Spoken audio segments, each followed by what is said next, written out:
Remember when we used to do that? Oh, I forgot about that. We used to clap. Yeah. Then we stopped. And we used to have a theme song. Yeah.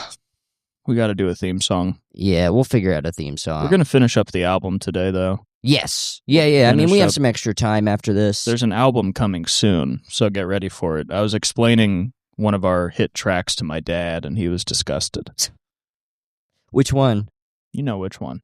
Oh, wow. Is that going to be a bonus track? It's going to be a bonus track. I mean, I figured just like have it be silent for a little bit and then it pops up. We made an album and we've shown it some of the songs to people, and one of the songs people are saying it's one of the worst pieces of media they've ever heard, and it genuinely disgusts them. So, which we didn't make it. The Crown Suckers made it. The Crown Suckers made. Sorry, once again, this is we produced it. We produced it like. Well, we found it. We discovered it. We discovered it because we were on tour in London, and we were hanging out in an old punk bar with old punks, and then we ran into Simon Grates and what's the other fellow's name? The singer, his name? It's escaping me. Billy Bugs. Billy Bugs, yeah. We ran into Simon Grates and Billy Bugs from the Crown Suckers, who were part of a punk band that their debut album never got released because it was supposed to come out the day the Sex Pistols album came out. Yeah, I mean, I think, I don't remember what the story was fully, but it was supposed to come out and then just never got released. I think it was supposed to come out the day before the Sex Pistols. The day before. They're a pro-monarchy punk band, but they kind of got overshadowed by the Sex Pistols, who I guess think it's cool to desecrate the crown. Yeah, I think they're like, God save the Queen, and first you're relieved because you're like, finally, some fucking... You're like, I agree. Or some freaking... punk music that's got... But then you realize they're using it as some sort of double entendre that like she needs to be saved because she's evil. Yeah. Which makes no sense. Yeah, she's amazing. Yeah, I mean, why would they be evil when they're bred to be the leaders? Same thing with these Thatcher haters. Yeah. They need to shut up. Isn't it funny that Waylon Jennings was a big fan of Margaret Thatcher? Yeah, you sent me that last night while I was asleep, and I looked at... you sent me 3 videos, and I looked at the first 2, and then I brushed my teeth while listening to the other one, but I couldn't. I was sending a lot of videos. Al Purdy? You ever heard of him? Yeah. I've heard of Al Purdy, but I never read him. Good little poem. Yeah. He had a funny little Maybe I'll get poem. one of his poetry books from the library. I was thinking that. I think I might pick up an Al Purdy book. He's a funny guy. And he has a funny name. He has a funny name, too. Maybe he's Brock Purdy's father, who's a quarterback in the NFL. Maybe he's James Purdy's father. Who is that? That's another writer. Oh, that would make more sense, actually. But probably not. Probably not at all. It's probably just a common enough name. Yeah. You're looking real purdy today. So Your mouth looks real purdy. All right. Hey, I told you to stop flirting with me on the podcast. I told you to stop. All right. So what's the news of the week? The news of the week? Yeah, Shane's News Corner. What's the news of the week? What's going on? I mean, the Epstein files are out. We talked about that on the last episode. We don't want to rehash it too much, but... Well, as you know, yesterday was Valentine's Day, and I just want to say to all the women listening, dump him. Dump him. Dump him. He disappointed you yesterday, didn't he? Yeah. Dump him, and then get single and work on yourself, girl. Get single? And same goes to the men. Get single and work on yourself, whatever that means. Get single and call us. Yeah. I hope everyone listening to this podcast works on themselves. And by that's totally a thing that means a lot. And by work on yourself, I mean call us.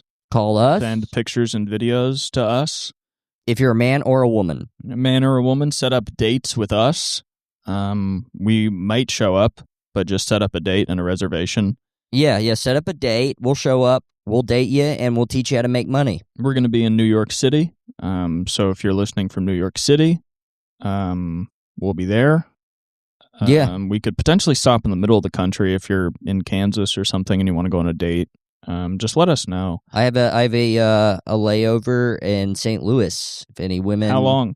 I think like an hour. So okay, there's restaurants in the airport, so just if you want to go to the airport, get into the airport, and you could maybe have lunch at an airport Chili's with Shane. Well, yeah, if you want to kiss a little bit, we don't really have time to do anything else. We kind of have to do a speed run, so let's just skip the small talk. Yeah, and Shane. I like big talk. I want to know all about about your life. I want to know about your stuff because I don't mess with small talk. Yeah, I like to go on dates and just get right down to it. I sit down, I go, so did your dad ever punch you in the fucking temple? He did? Well, this is going to be easy. He did? Swing. Bingo.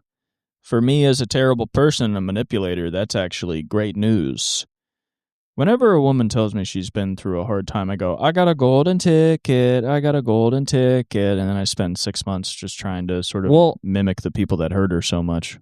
Well, yeah, one of my favorite things to do... And that's a funny joke. That's, like, funny. Well, one of my favorite things to do as a guy who's a manipulator is I like to join niche art scenes. Oh, right. And find women that were, like, abused and exploited. Sure, and, sure. Really just want an outlet for it. And then I begin to date them, and I get nudes from them, and then I use that as blackmail to keep them with me. That's awesome. Yeah, so even though I cheat on them with other women in the art scene, a lot of whom are drug addicts, so they barely know what they're doing. Do you ever give them drugs? Oh, of course. Yeah. Of course. Really smart move. Well, you have to be, if you really want to, like, if you really want to meet these ladies. Well, people can fall out of love, but it really takes work to get out of addiction. Yeah. And so if you can keep somebody addicted to a drug and kind of in a Pavlovian way associate that drug with your acceptance and love, yeah, then you can keep somebody with you forever. The reason, so yeah, I'm a womanizer, and I'm upfront about it. I'm upfront about, like, I have sex with, like, hundreds of women a year, and you know why?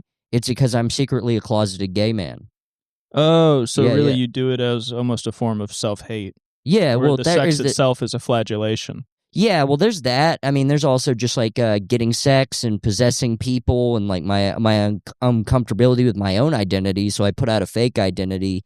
And also, it's just, like, all the sex I have is purely an act of aggression. So with these women, I can't relate to them, and romantically I have no interest, so there's no reason for me to treat them right. So do you feel like by conquering them and manipulating them, you can conquer yourself and your own homosexual urges? Well, yeah. I'm like a, loser guy in the art scene. That's so, awesome. Yeah. Well, yeah, no. I make art and it's really bad, and no one likes it. So I have to get something out of it. Your name's like Henry and you wear button-up shirts. Yeah. You kind of seem like pleasant, but really you're like a fucking demon. Well, yeah. My dad's like a banker and stuff. Awesome. Yeah. So I actually have. The thing is, he's able to pay for my Brooklyn apartment. So yeah.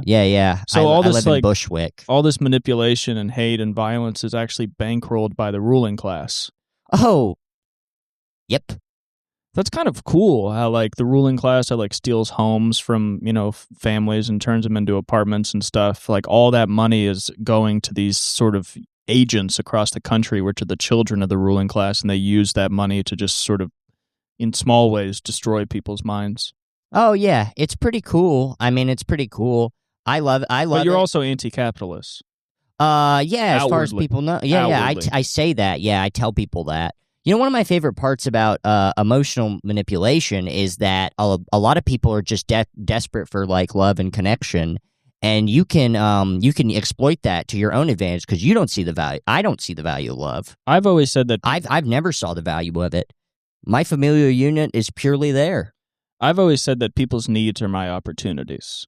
Yeah, that's a really smart way to think about it. Like basic human needs of like love and connection and safety and stability. If somebody wants that, you can mimic that with like sort of love bombing and a bunch of affirmation. Yeah, and then also you start mixing in drugs into that, and they start to feel that if they stop doing drugs, that they might not be quote unquote cool enough to be. I mean, that's the funniest thing is you get somebody addicted to heroin, they actually think that they're doing something interesting. Well, you tell them, you get them addicted to heroin, and then you make it clear you're a dangerous person, you own firearms, and then you're like, well, if you leave me, I'm going to kill your younger siblings and your parents, and I'm going to go shoot all of them. So that's like a fun thing you can do that'll just keep women at your side. That's my favorite part. I call that the reveal. Yeah.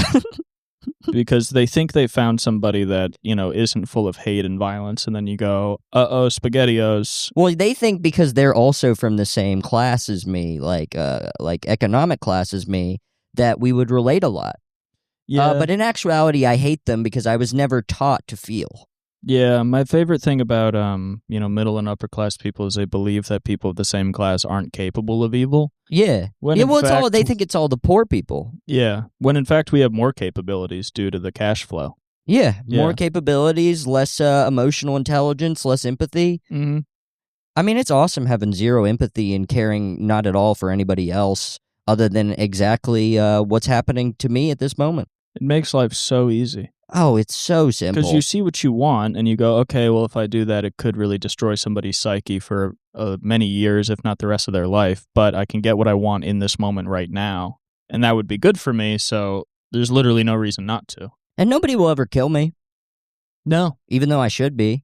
No. Oh boy. Oh, man. Somebody put a gun up to my head and pulled the trigger. I mean, the world would be an incrementally, very smallly better place. Well, it's so funny, too, because all your confidence would crumble in the face of actual danger and violence. You've never been around truly violent people. You know, you were raised in a sheltered household and taught not to feel and take what you want. Then you just went out into the world and exploited even weaker people who don't own firearms and are not violent people and are mostly just victims of circumstance. Yeah. No, exactly. But, God forbid you try to do that to somebody from a rough upbringing. Yeah, somebody that actually deals drugs, the drugs that I buy. Mm-hmm. Yeah, if I maybe skipped somebody on a payment or something, which I don't see the value of money at all, so I would do that at a heartbeat. And if they put a gun up against my head and told me that was going to be it, and my brain spilled out all over my Brooklyn apartment, I mean, it would a lot of people, it would make them feel very good, and I would deserve it. And but that probably won't happen. I can't imagine that happening because I can't conceptualize that. Well, you can't conceptualize something bad happening to you. Yeah, no, because you're a good person. Well, yeah, I'm a good guy. I just take what I want. I put myself first. It's what the world's about. You got to think about yourself first and not let these people do their emotional labor on you. What helps a lot is viewing yourself as a victim because your dad was busy being a banker and he wasn't around. So then in your own brain, that kind of justifies your manipulation and mistreatment of others. Yeah, especially women, yeah. Especially. Because they're one of the most vulnerable people. Oh, yeah. And they're they have more, emotions to exploit. And that's part of why being gay almost wouldn't work for you. Oh, yeah. Well, men are stronger. Mm-hmm. So it would just make your job harder. Yeah. What's also cool about you, though, is that you think that you're just as dangerous and violent and cool as the drug dealer you buy drugs from. So you think you're actually friends and that he likes you and respects you as like a gangster. No. When really you're his victim and he's exploiting you. Yeah. Yep. Life is awesome. You're just kind of in a coke-fueled frenzy going around mistreating other people. Meanwhile, some guy, I mean, if he put fentanyl in any of the coke, I mean, anyone I shared it with, and myself included, who died from it, would get what they deserved. Mm-hmm. Yep. Mm-hmm. Anyway, that was a fun little it's a fun little digression. Yeah, I think it's fun that we're approachable and talk about fun stuff. I can't imagine why the podcast hasn't blown up. I was thinking about other more successful podcasts, and they all have an element of hope in them and camaraderie, and I don't think ours does. No, I mean, you watch the podcast to be like, oh, shit. Which is weird, because I don't think we're hopeless people. I think we have a lot of hope. Well, yeah, we're not nihilists. That's why we talk about this stuff, though, because it pisses us off. It's kind of just two angry fellas. Yep. Yeah, Which isn't really the escape people are looking for when they go to media. I don't know. Maybe eventually people will just want to hear that. I think things are getting bad enough, possibly. But we also don't even really talk about what's going on in the world. We kind of do. Yeah, we kind of do. But, Yeah, I mean, our whole thing is just like taking people off of the real issues. Taking people off of them? Yeah, just making sure people don't focus on the real issues. And then focus on other stuff. Like this character we've created. Yeah. Yeah, that kind of exists. Yeah, we're trying to get people off of the we want to talk about how middle to upper class women are the most vulnerable people in society. How many times do you think we could go to like a young, cool poetry reading, like the new hip ones, and just tell poems about eating poop until they asked us to stop coming? Probably a while. Because the first time, those people are so desperate to be part of something underground and grimy Yeah. that the first time they'd be like, that's cool. Yeah. Like his poem about eating shit. And then the second time they'd be like, seems like a bit of a era he's in right now. But by the 10th time, you're like, this guy has all he's done is write poems about eating poop. And include lines like, I eat poop. That's not a metaphor. Yeah, to the point that I think he has a fetish for eating poop. Yeah. Woke up this morning, took out my bowl, still stained from the shit last night, ate more shit, felt like what I am, shit. Wash it down with piss. It's lunchtime now. Poop time. And also, I drank some blood, too. I also drank some blood, and I ate a bug off the ground. And I picked my nose. And you won't believe what happens next. None of this is a metaphor. I made a booger bug sandwich. I made a sandwich where the bread was bugs and the meat was booger. With a side of poop, which I call potato salad, but it's poop. I was diagnosed as autistic, so I can't speak in metaphors at all. They don't make sense to me. I literally don't understand what metaphors are. I'm just telling a group of people that I eat poop. And people are like, whoa. This is blowing my mind. That's really smart. Well, he's like playing with the form. If you look at my fingers, they're brown. That's poop. Don't touch the mic after me. There will be poop on it. You might notice after this poetry reading, I'm going to go to the bathroom, and it's to lick the bowl. Anyway. Could you imagine if you read a poem about eating shit and then a woman wanted to fuck you? I mean, that could happen. That could happen. A woman like who thinks you're like a hip transgressive artist. Mm-hmm. And then you're like, she goes into your bathroom and there's like hearts all over the bathroom because that's your favorite place. Mm-hmm. You like love the bathroom. I like how we're gonna fuck in the bathroom, my favorite place. Well, we were talking about poop being a part of punk shows. Yeah. Because we were talking about how Gigi Allen would throw his shit, and also how Suck Dog. My dad saw this punk band, Lisa Suck Dog, the band Suck Dog. He saw them live at Al's Bar, which was a famous bar in downtown that had a lot of punk acts at it, and she diarrheaed into a pan and then flung the diarrhea around the crowd. When my dad told me, he said, but we were in the back. But I'm thinking it would be so funny to go to one of these cool hip poetry readings that a friend of the podcast, Aaron, runs, and just shit in my hand and just throw it at a bunch of nice people. Yeah. Because it's not a music show, so it'd be really even more awful to watch. It would just be kind of pointless. Well, so's the music stuff. I mean, I guess there's no... I mean, at least it's a theatric, I guess. Yeah. And theatrics have a place in music, especially punk. But they almost have no place in poetry. Yes. Well, in writing a short story and reading it, they're like, I brought 3D to this. What if I wrote a short story that like wasn't grotesque at all? It was just about like love, and then I also threw my shit at the crowd. Yeah.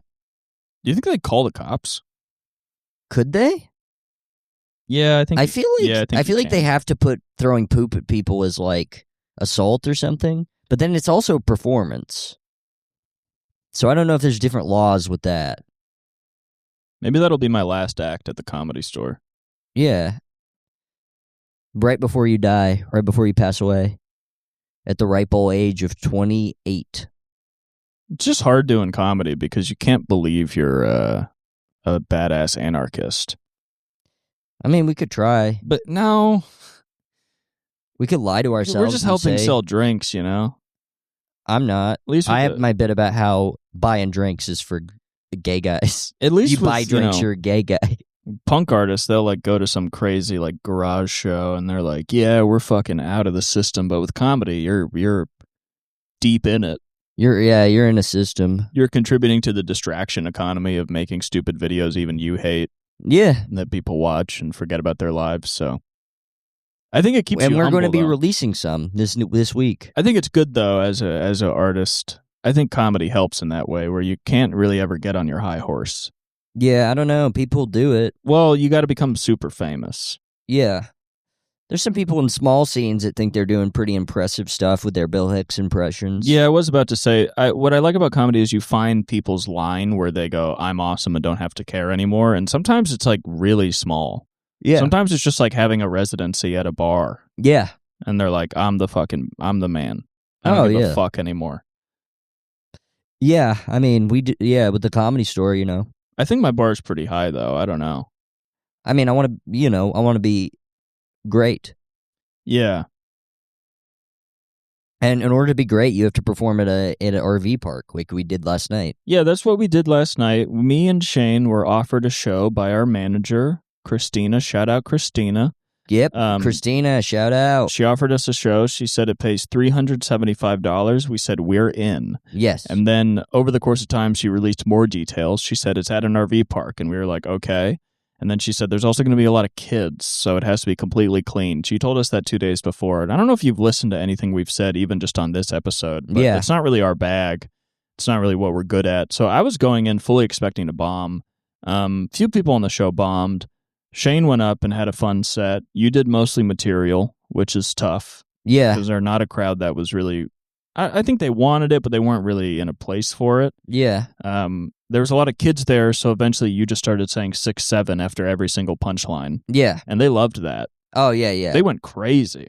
Mm-hmm. I mean, every time you said it, there was a kid that was like 50 feet away that was like... They just scream. They just scream. I mean, I probably had the kids' favorite set. You probably had the best kid set because you said 6-7 like 19 times. You said it so much and truly ruined a lot of parents' night. And then I went up and did about 6 to 8 minutes of riffing. You probably ruined some people's dates, though. Well, because I did mention, I said, this was on Valentine's Day, so I said, make some noise if you're a woman who's disappointed this is your Valentine's Day, and that got a big response, so obviously that rang true for a lot of women in the crowd. Yes. Because they were watching me do comedy at an RV park for the Day of Love, and I'm not really much of a romantic comedian to watch, but I had a pretty good set. You did scare a little girl. Well, it was weird, because when the show started, the entire front row was children. And by the time I got up, there was only one child left. They got what they needed with my set. They got what they needed. By the time I went up, the front row was just one, maybe 3-year-old little blonde girl snuggled up into a blanket. And at a certain point, I was like, where are your parents? I was like, what is going on here? And then she walked 4 rows back to her mom and realized that her mom was indeed close. And she had a fine family. Do you think I scared her? No. I think being spoken to as a young child by an adult is just very confusing. Yeah, that might have scared her, actually. I don't even think it was what you said. She did smile. She was smiling. Yeah. I was looking at her and she was smiling because I was like, you're so snuggled up in that blanket. You're so straight-faced. You look like you just got back to the police station. And they're like, he's never going to hurt you again. And then she smiled and I was like, you don't even know what that means. Yeah, thank God you don't know what it means, but you don't even know what that means. And then I ended the set by playing and singing Sweet Caroline on my phone. Little trick to any new comics. If you're bombing and you start singing Sweet Caroline to a group of whites, they will sing along and get really excited. I bet a black crowd would be really confused. Yeah. Well, black crowds know that white people love Sweet Caroline. Yeah. They study us. Yeah. As you must, as a black American, you must study the whites, know our ways. So every black American does know that we respond to Sweet Caroline, but that's not really their bag. Yeah. But I'm sure there are some songs I could pull out for a black crowd that they might be into. Yeah, like Cab Calloway. I don't know. I don't know St. if a modern James Infirmary. I don't think a modern American black crowd would be like really excited by Minnie the Moocher. That'd be cool if they were, but I don't think so. I think it would be more like a remix to Ignition is a bit of a classic now. Or like Robert Johnson. I don't think so. Most young black Americans I talk to are not familiar with Delta blues. What are they familiar with?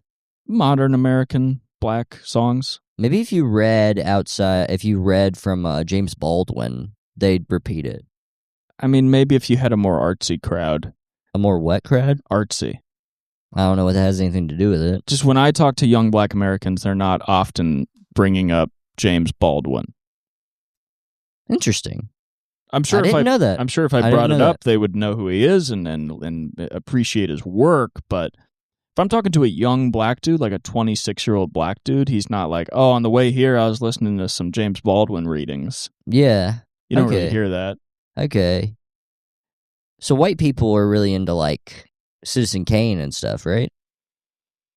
Nope. Your references are like almost 100 years out of date. What? Yeah. I thought all white people get together and they have a movie night where they watch, like, The Birth of a Nation. No, definitely not that. I mean, maybe some, but not mainstream white Casablanca? culture. Even that is more of a film buff kind of film now. It's a classic, you know. Interesting. I think young white people like Tim Robinson. They like to watch, like, I Think You Should Leave. I do, as a young white. I enjoy Tim Robinson very much. Huh. Yeah. So if you played Tim Robinson at a show, white people that would be probably, weird. Yeah. If I played another comedian at a comedy show, I don't think they'd really love that. It's very interesting. Is it? I mean, I just never thought about that. Okay, so how about this? Let's present to you a type of person. 25-year-old white woman from Michigan. What kind of music do you think she likes? Patsy Cline. Patsy Cline. Yes. Early country artist Patsy Cline. Yes. Why? That's just like what ladies like. Ladies like Patsy Cline. Also Nancy Sinatra. You don't think she'd listen to like Doechii or somebody like that, maybe? What's that? It's a new artist. No. Then who's listening to Sabrina Carpenter? I don't know. You don't know. You don't think it's young women? I mean, I got no clue. I mean, women are hard to figure out. I mean, she's doing arenas, and they're mostly full of women, so I'd say probably Sabrina Carpenter is... It's probably just them. Probably the rest are probably listening to, like... Patsy Cline. Nancy Sinatra. Okay, so what about this? This one should be easy. What about a 25-year-old white male from East Tennessee? Oh. I know you're not from East Tennessee. What part? The general area. Oh. Let's just cut it up east, middle, west. I know you're a middle guy. Yeah, Frank. But east. Frank Sinatra? Frank Sinatra. Yeah. You think a 25-year-old guy in 2026 is listening to Frank Sinatra? Yeah. A guy from the South. Yeah. You don't think he'd listen to like some rap, maybe? Like some... There's a lot of rap from the South. He might listen to Hank Williams. Because I forgot, yeah, it's the South, so there's a little bit of country. So yeah, Hank Williams or... You don't think he'd listen to a slightly newer Bob country Wills? artist? You think he'd listen to Bob Wills? Yeah. That's what I think. The king of Texas, Bob Wills? Yeah. You don't think he'd listen to like even Morgan Wallen? No. Morgan Wallen's like one of the most popular artists in the world right now. I just don't think that's what he'd listen to. No? No. Like Luke Bryan? No. So you think he likes country music, but he doesn't... He likes Hank Williams and Bob Wills? I'm sure he would have respect for Hank Williams. I think anybody that listens to country music likes at least a few Hank Williams songs. What about Hank Williams Jr.? He's probably heard a couple songs. Too new, though? I mean, he probably listens to Hank Williams Jr. What about 23-year-old woman, born in Manhattan, raised by writers that they're journalists. This is Her easy. parents are journalists. This is easy. Velvet Underground. Maybe when she was 13. I think everybody when they're around 13 to 14 nowadays. Still. Velvet Underground. She wouldn't have gotten into any new things. Suicide. I've heard everyone in Manhattan is listening to Geese, that band I sent you. It's not that popular if I haven't heard of it. You can change. Nah, I haven't heard of it. You listen to that song? No. Kind of good. I mean, if I haven't heard of it, it's probably, I like them. You know. But, I like those guys. What else are they probably the Dictators? Okay. And when were they around? 1974. So you think a 23-year-old girl raised in Manhattan is listening to a band from 1974? Exclusively. Yeah. No new stuff. Maybe they listen to the Talking Heads. Is that new stuff to you? Yeah. They're like a 40-year-old band at this point. I mean, everyone listens to the Talking Heads. Well, that's perfect. 'cause I really it haven't applies. met anybody that It doesn't applies then. kind of like the Talking Heads, but like just specific to the person I'm describing. Oh, you're asking what specific? Okay, 22-year-old black female from Portland, Oregon. What's she listening to? Aretha Franklin. Aretha Franklin. What made you say that? Just, yeah. Because she's a black woman. I mean, So she's not going to listen to, Tierra Whack or... well, everybody else I'm describing, other than the 23-year-old woman, is listening to people pretty similar to them. Yeah. And George Jones. I don't really think you have your finger on the pulse. George Jones. She's listening to George Jones. You think a 23-year-old black woman from Portland, Oregon is listening to 80s and 70s country artists, 60s, somewhat George Jones. You think that's what she's listening to? It's weird in Portland. People listen to all sorts of stuff. So because Portland's weird. Well, yeah, I mean, people. You listen think to all they're sorts of listening to stuff. Between My House and Town? Yeah. Yes. Yes.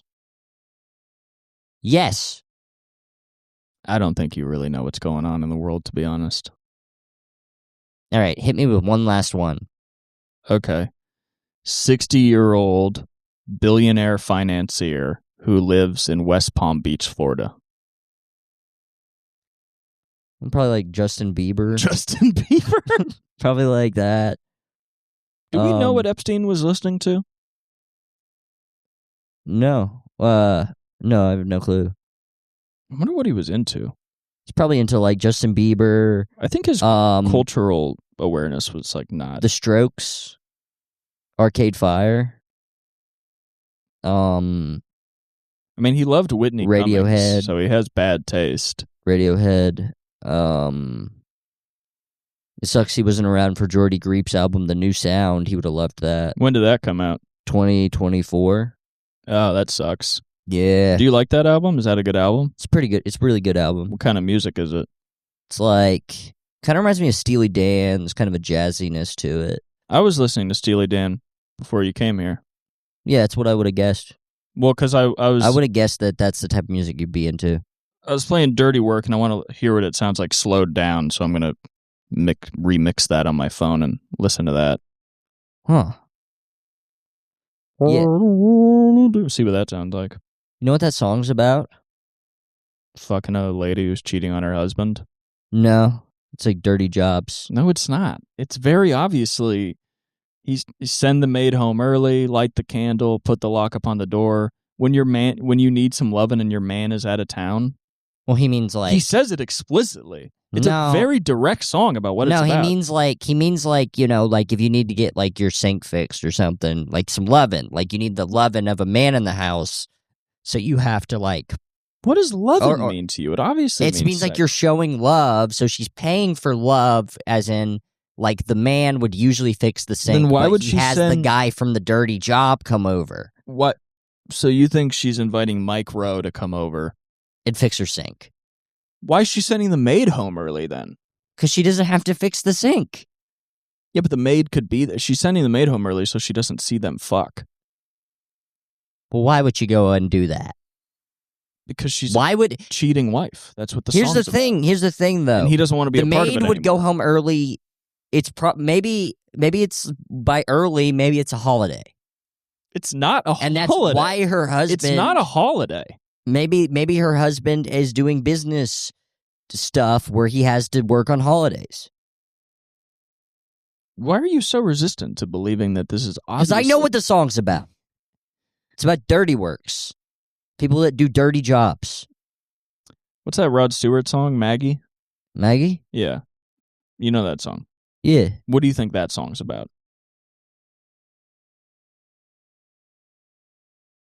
The Simpsons baby. The baby from The Simpsons. You don't think it's about a young man having sex with an older woman? Why would Maggie from The Simpsons be an older woman? I really should be back at school.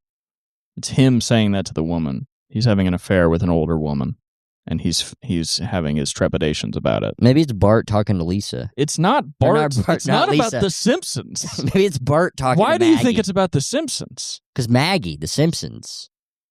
That's the most famous Maggie in history. Why would you call it Maggie when there's already a famous Maggie? You want us to think of The Simpsons. So, John Lennon wrote Dear Prudence when they were in India, and there was somebody there, I think by the name of Prudence, that was sort of in their tent and not really being active with everybody. So he wrote Dear Prudence. What do you think Dear Prudence is about? It's about a deer that shows prudence. It's like about how much he respects the prudence of deer. You think it's a song about how deers are not whores? Yes. and that John Lennon really respects that about them. Well, he's telling them, why don't you come out to play? So obviously he's not really respecting the prudish nature. It's That's also interesting. I don't remember that lyric, so maybe he is trying to say DEAR. Maybe he's trying to say that, like, deer maybe should give up on their chastity a little bit. Okay. You familiar with the Crass song, Do They Owe Us a Living? Of course. Okay. So he's saying, those in power do all this fucked up stuff. Do they owe us a living? And he says, of course they do. Of course they do. It's a joke. It's a joke song. It's ironic. So he's saying it's not the government's responsibility to care about the welfare of its citizens. Yeah. He thinks that's stupid. Well, yeah, he's making fun of that idea. Even though it was an anarchist punk band. Well, even anarchists can see that maybe their own ideologies are kind of can be silly So sometimes. a punk band is just making fun of their own ideologies. They're lightly mocking it. Do you not get any music? Does every message of any song go right over your head? Because it's like, what you're do you choosing think me. the song Girls Just Want to Have Fun is about? Oh. That one's also a joke. So what do girls want? They want to be able to lie easier. Oh, gosh. Oh, heavens. Oh, heavens to Betsy. Oh, boy. Well, Okay. it's a joke song. It's another example of them lightly making fun of where they're from, where it's like, or like who they are, Okay. Where they're like, girls just want to have fun. But This has to be a horrible segment to listen to. This has to be grueling to listen to. Yeah, maybe. I don't know. Were you, did you get in trouble a lot at school? Yeah. For what? I was very disruptive. In class? Yeah, Making I was jokes? mean. Yeah, making jokes, all that sort of shit. What kind of stuff did you get in trouble for? Do you remember? I got in trouble in a creative writing class because I wrote a poem called Everyone in this creative writing class sucks. Oh, wow. Do you remember any of it? No, but I just listed everyone's name and I said something about them. And then I got called into the... Did you read it out loud or just turn it in? Yeah, I read it aloud. You read it aloud. Did people laugh? Oh, wait, I didn't read it aloud. Okay. It actually got taken. It got... Oh. Yeah, I got in trouble immediately and he made me take it. There was a portal that we had to post on or something, and it got taken down by him immediately. And then I had to go to the principal's office on my birthday, and my mom, him, and the vice principal got into a big argument. And I remember they were talking about how I have a history of bullying, and like that I'm like a bully. And my mom was like, "My son is not a bully." She kept saying that, and one of the teachers, or the teacher, was like, "I see where he gets it from."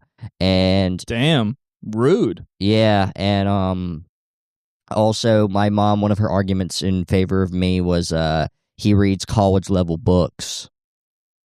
It's tough to have a smart son who's a bad boy.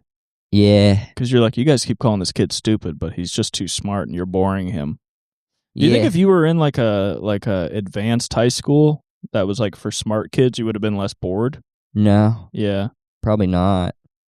I didn't like people. It was just regular antisocial behavior. Yeah. They could have given you whatever you wanted, but yeah, it's the fact that they were giving it to you that upset you. Yeah, I didn't like teachers. I didn't like them having power over me, and I didn't trust adults. Did you ever like English teachers?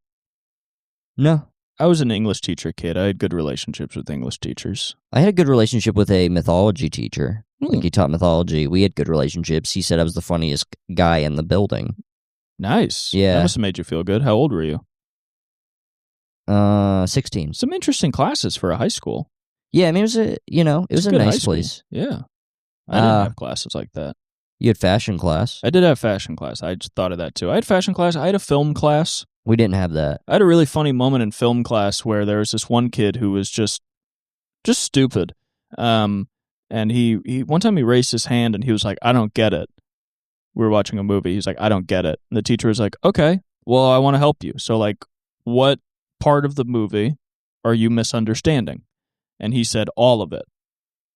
And the teacher said, "Then I can't help you." That's funny. He was like, "I don't know how to help you if you're saying the entire movie makes zero sense to you." What do you think was the biggest thing you got in trouble for at school? Do you think it was a poem? Stealing, probably? What'd you steal? The vending machine was broke. I don't know if that was the biggest, though. I never did anything big. Yeah. But I would get in trouble a pretty decent amount. Maybe the poem. I got in trouble all the time in elementary school. I remember I got in trouble because a teacher was talking, and then I looked at another kid, and I was like... And then she called me up, and I had to go to the principal's office, and I had to write not an essay, but like a paper apologizing. I remember I used the word mimicking, and they said, "That's a good word." I think I made 2 or 3 kids cry. The only one I don't remember. There was one on the playground, and then there was one in class, but I don't remember what I made a kid cry because I called him a baby, and then I made another kid cry because I called him Beavis. I called him Beavis. That's funny. Yeah, I said he looked like Beavis, and then they were like, I got in trouble for that, and then they're like, "Why'd you call him Beavis?" And I was like, "He's so ugly. Why am I getting in trouble? He looks like Beavis." He's obviously Beavis. Yeah. You're trying to explain. You're like, no, I'm not being a bully. Look at him. Yeah. The kid's Beavis. Yeah. Not even Butthead. Yeah. He's straight Beavis over here. Calling him Beavis instead of Butthead is so funny. Yeah. I think I assumed Beavis had some sort of meaning. Call him a Beavis. Yeah. Yeah. Oh, it kind of does. I mean, after the show's out. Yeah. I remember in class, for some reason, my mom, all the parents were there one day, and we were writing stuff about ourselves, and they were like, "What's your favorite TV show?" And I think I asked my teacher, I was like, "Can I say Pimp My Ride?" And I didn't know what that word meant, and I think she knew I didn't know what it meant, but I thought it might be something bad, so she was like, "If you could pick another one," because she just didn't want to explain what a pimp was to a 4th grader. One time I was asked, I don't remember why, but we were asked to just list a noun, and I said pornography. How old were you? 15. Okay. Well, yeah, then you're just being a little shit eater. Yeah. If you were like 7, it's very funny. Yeah. Because then they're like, we gotta. Then I was just being a shit eater. They're like, we gotta go to this kid's house. Yeah. Why the fuck does he know that? Now I'm remembering, I think I shoved a kid who was later found to have a gun that was like, he was like posting threatening messages and he had a gun. And we never saw him again after that. Do you think you pushed him to that? No. This was way after. Yeah. I bet he remembered. Probably, yeah. I used to punch he called me next time I ran it, he called me a rat face. I don't like that. Yeah. Let's go find this kid. I don't know what he's doing. I don't know what he's doing now. Probably watching this podcast like a bitch. Yeah. Fuck you. Weak ass. I used to punch this kid Max every single day for like 3 years straight. Yeah. He would get in my personal space. Max sounds like a piece of shit. So I punched him every single day. Now he's a Mormon. Well, he always was a Mormon. Now he's married. Yeah. I don't know. I never got into a fight in school. We had a principal whose name was Mr. Man, and he had a wife named Mrs. Man, and she would substitute for us, and she was like, "I have epilepsy, and I also have a thing where sometimes I go mute and I can't talk anymore." So she's like, if I put up one finger, I'm mute, and then if I put up 2, I think I'm about to have a seizure. Oh. She told that to like 3rd graders and was like, so if that happens, you got to go tell somebody. And I remember even as a kid being like, you should not have this job. Yeah. This is a terrible job for you. Yeah, you have the scare kids job. And then Your stupid ass brain. Who let this broken lady teach us? This lady's broken. Oh, shit. She's married, too? Well, they can make some stupid ass broken kids? Yeah, fat couple. Oh, boy. He would play the accordion for us in church. That's cool. We had a mass every Wednesday.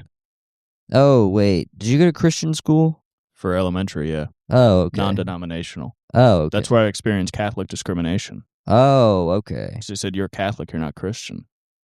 Yeah, I used to go to Wednesday school at the church. I hated it.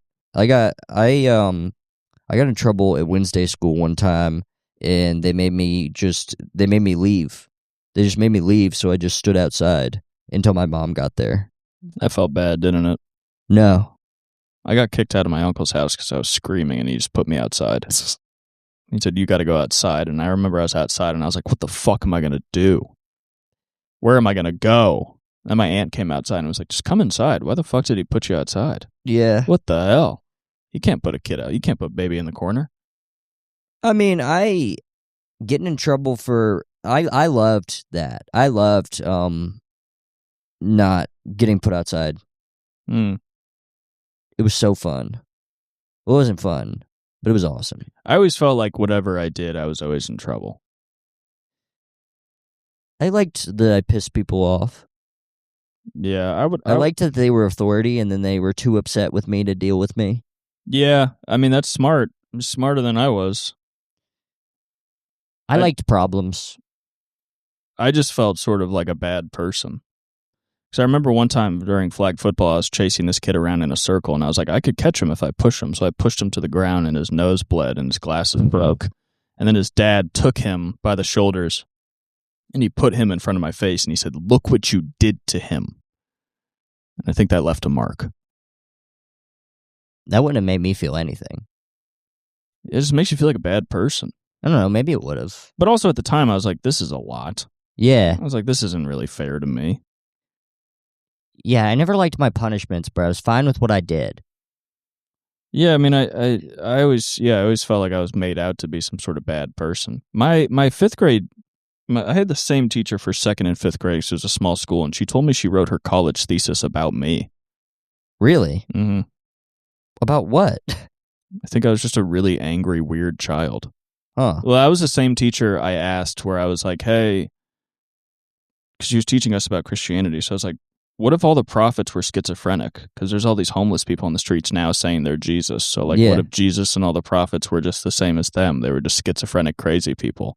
And then she paused and said, well, that's why you need to have faith. Oh. And then I stopped believing in God. How old are you? It's like 10, maybe. Yeah, I think I stopped believing in God around that time, too. You gotta stop believing in God around 10. Yeah. If you believe in God, even double digits is embarrassing. Yeah. If you believe in, especially it's so hard to talk to adults who are like, yeah, I believe in God. Like, I'm not trying to be like a fucking 90s Gervais atheist here, but like, are you fucking, how stupid are you? Yeah, I don't know. I mean, there's a lot of like Christian teaching that I like agree with. Well, of course. I mean, the Bible's just a combination of like Eastern like just everything that came before it. And it's also really marketable. Like the Bible's so marketable because it takes all the stuff that like Buddhists and tons of other religions had already said about like loving thy neighbor and being good, and then also gives you no responsibility to really do much. Oh, I just remembered And it's easy to convert to Christianity too. That was a big part of why it spread. It's so easy. Yeah. Judaism didn't spread as fast because it's really hard to become a Jew. I have a story of somebody making me feel like a really bad person, actually. Or it was my mom. So I have this cousin who, I don't know if I've talked about it on the podcast before, probably not. But I have this cousin that would like hurt little animals when they're younger than me. They're like 4 years younger than me. When they were like a certain age. When they were young. They were young. And she would like kill dogs. She like killed a dog by breaking its neck and put another one in a freezer and put a cat in the what's it called? Not washing machine. So she was punk. Yeah, she was punk. Okay, cool. And my aunt like and punk. my mom were talking about it at my Nana's house once. And my mom was like, well, yeah, I mean, Shane had a lot of those same problems. And I felt awful because I was like, I didn't kill any animals. Yeah, that's not cool. Yeah. To lump you into that. I tortured a couple fish. I think I stepped on a frog once. Yeah, my brother and dad would go fishing, and I remember we'd catch these fish bonito, which are bait fish. And I remember one time I sliced 4 cuts into one, then threw it back into the ocean. It was like a shark will eat it. And then I also took a knife and shoved it down its throat and said it's a sword swallower. That's funny. It's really crazy. Yeah. You'd think my dad would be like, hey, stop. Oh, I have a really fucked up one. I'll tell you off the pod. But yeah, the stuff you do when you're a kid is kind of crazy because you just don't understand anything. Yeah, I was talking to my dad especially today. If you just have a hectic household too. You're like, oh, I'm supposed to be a psycho. Yeah, I was talking to my dad today, and he was like, any social situation you were in, you were just like, what the hell? Yeah. It's just any social situation, I was just not into it. I was like, what the fuck is this? Which is weird to be antisocial from a young age when nothing's gone wrong yet. Yeah. It doesn't make any sense. Yeah. Maybe that's the problem with our podcast is that we're both antisocial people. Yeah. Really horrible people to meet. Yeah. Our friend Nick said yesterday that multiple people have come up to him and said about both of us, I don't think he likes me. Yeah, he said people are scared of us. It's like the worst way to be. Yeah. And then we're like, why don't people like us? Yeah. It's like, well, they think we hate them. Yeah. Maybe we do. I don't think I do. I hope not. I like people. I think I do like people. But then I'm around them and I'm not nice. Yeah. It's hard to be friendly. In my head, I'm like, I like people, but then I'm around people and I'm like, look at this motherfucker. I feel like if somebody thought I specifically hated them, it would piss me off. It's like, what's so special about you that I would hate you? Yeah. What's your problem? Yeah. The fuck's Think your I'm problem? thinking about you? Why do you think I don't like you? We don't even talk. We've talked a couple times. Bitch. I'll beat the fuck out of you. I'll beat the fucking shit out of you. Oh, you think I don't like you? Why don't I fucking shoot you in the stomach, see how much I don't like you? Yeah. Why don't I bring a knife to fucking Flashback next time? I'll show you how much. To show you what not liking you looks like. It's like, just because I've seen you and thought quietly to myself, what a fucking stupid alpha, you look like a child. It doesn't mean I don't like you. Yeah. It just means I don't know how to act. That's my problem. Stop making it about you. Yeah, it's not you. It's me. My entire life. It's how I've acted of anyone I've ever met. Yeah. I don't think I've liked a single one of my friends when I've met them. No? The first time I saw you go on stage, I thought you were funny, and I was like, look at this motherfucker, thinks he's funny. And I thought you were funny, but I was like, this motherfucker. Well, the first thing you said to me was I was at an open mic, and he said, you pointed at me and you're like, you're here every time you're here, I bob. I hate you. Oh, yeah, that was funny. That was funny. I did think that was funny. I think I've done that to multiple people. Hell yeah. Because I was threatened by a new person. I'm like, great, this motherfucker thinks I'm not funny. There's a new person here. This guy's here to Which I judge thought me. you were funny. Yeah, but in my head, I'm like, this guy thinks I just bomb. I'll fucking kill you. I also understand it's an open mic. Right. You're going up at open mic, like, in general, people are going up at open mics being like, people don't know what this is. People don't understand that good comedians can have bad sets. Yeah, pretty much. And it's like, no, comedians understand that. It's normal people that don't understand that. You remember that guy that I introduced myself to, and then you and Dan made fun of me for introducing myself to him for weeks? Yeah. I see that guy now, and I just avoid him completely. I will truly never be nice to that guy. That's so funny. I could see that guy dying in a car, and I could have the chance to save him, and I'd be like, well, Dan and Shane are just going to make fun of me if I save this guy, so I'm going to walk away. And we totally would. Yeah. Yeah. It's so funny to invent stuff to make fun of somebody for. I'm not introducing myself to anybody anymore.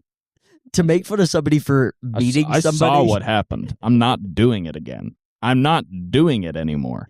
So Cooper just there was a guy at Mexican Village, and he was Michael's friend, and he was like, they were talking about how he was gay or something, so they were doing some bit of like, oh, this is my friend, he's gay, why don't you suck his dick? And I was like, I don't want to. I don't fucking know this guy. I don't care. And I totally it was a normal time to introduce myself. And I was like, I am not meeting this motherfucker. That is the last thing I'm doing. I know what happens when I meet people. Damn, we destroyed your ability to meet people just by... So Cooper introduced himself to some guy, and then me and Dan just imitated his voice being like, hey, I'm Cooper, nice to meet you. Yeah. I'm the kind of guy that if you make fun of me for one thing, I won't do it for like 6 years. One time I was with my brother, and our dad was at work, and we called my dad, and then he didn't answer, so I started leaving a voicemail, and then my brother said, why the fuck are you leaving a voicemail? And then I didn't leave voicemails for a decade. I was just like, I guess voicemails suck. I won't do it again. Yeah, I guess that is a thing, that sometimes you don't know what sucks. Because you know that stuff that sucks, but then you're like, what if I miss some stuff that sucks? I think everything I do sucks. I think I have a big lack of self-sense.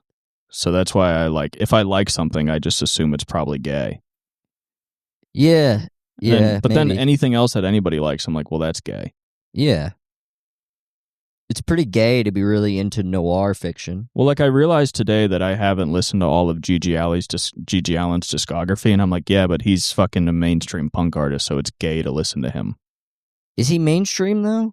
I think most people that listen to punk know who he is. Yeah. Probably more people know about him than a lot of other stuff. Like, I'd like to think I'm into underground art, but I'm actually not. Yeah, me too. Pretty much. No, you totally are. I was more into it when I was a teenager. I mean, I brought up a band called Suck Dog, which is like not well known at all. And I was like, have you heard of them? And you said, of course. Yeah, like a bitch. Whenever I'm into underground art, I'm like, well, Shane probably already knows about it, so what's the point? I don't think like that. It's already a thing. Don't think about it like that. That's why when I meet other people that think they're into cool underground stuff, I'm like, shut the fuck up. No, you're not. Nobody is.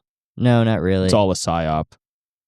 Well, yeah, I mean, we were talking about Jim Goad and the magazine Answer Me, and that's like that whole West Coast industrial noise, free speech absolutionism stuff just kind of led to a lot of those guys becoming esoteric Nazis. Right, so then it's like, what's even the point? Yeah. I feel like you need a free speech absolutionist phase, because then you'll be like, oh, this all just leads back to being a Nazi. Right. You can't get too into free speech. Yeah. That's my thing, where I like to believe I'm like a free speech guy, I guess, but I'm also like, I'm definitely not fully. Yeah. Well, I mean, you aren't, because like... I'm like a by law free speech. Like, I don't like hate speech. Yeah. So once it gets there, I'm like, actually, I don't think you should be allowed to say that. Sorry. Yeah, I mean, there's like zines from back then that I've read that'll just be like a picture of like a dead child and be like, look at this rat. Yeah, well, that's the thing. It's like you see what some people use free speech for, and you're like, do I have to like this to be cool? Yeah, that is kind of what it is. That is kind of the thing people put you in. Because this kind of sucks, actually. There's this guy in Philly in the 90s who had a magazine called Fuck. And one of his big things, it's just called Fuck. And one of his big things is he would do puppetry with like fetuses that he stole from like a medical facility. And his whole thing was like complete. He said he was a full misanthrope, but then he would also just say the N-word a lot. I think that's the thing that you run into a lot of times with like, especially underground stuff, is you're like, I want some shit that like is not controlled by the fucking trends. But then you get to that and you're like, well, he's more of just a provocateur. Yeah. This isn't really what free art is. This isn't what art is when like nobody's holding you back. This is just like a psychopath. It just doesn't mean anything. It means nothing. I mean, I liked Fuck because it reminded me of like the old Dada magazines that I've looked at. It's interesting for that. But it's just like, I mean, when you really look at it, it's just like medical gore. It's just like medical gore that he's like edited. Yeah. I think I've just decided liking anything is just a psyop. I mean, it's hard to not. That's what I was thinking about yesterday on Valentine's Day, where I'm like, it's funny that you could blame the CIA for this, and like being single on Valentine's Day, you could totally blame the CIA for this. It's not totally right, but it's right enough that you can convince yourself. Yeah. Pretty much anything you want can be seen as a psyop. Yeah. Anyway, I mean, you guys got to stay woke out there because, I mean, the CIA's coming for you. They're doing all sorts of stuff to mess with you. Just like, if you like anything, stop. Yeah. You got to love your neighbor. That's the one thing. You got to love your neighbor. That's actually the most punk rock thing ever. Yeah, loving your neighbor. Is loving your neighbor. So how about for this week, here's our challenge to our viewers. Why don't you give a new person you meet more of a chance than you usually do? Especially if they don't come from the same situation as you. Somebody very different from you. Give them a shot. Even if they've had a fine life. Yeah. Yeah. That's a good challenge for you. I got plenty of friends that have had fine lives. You do. You do have plenty of friends that have had fine lives.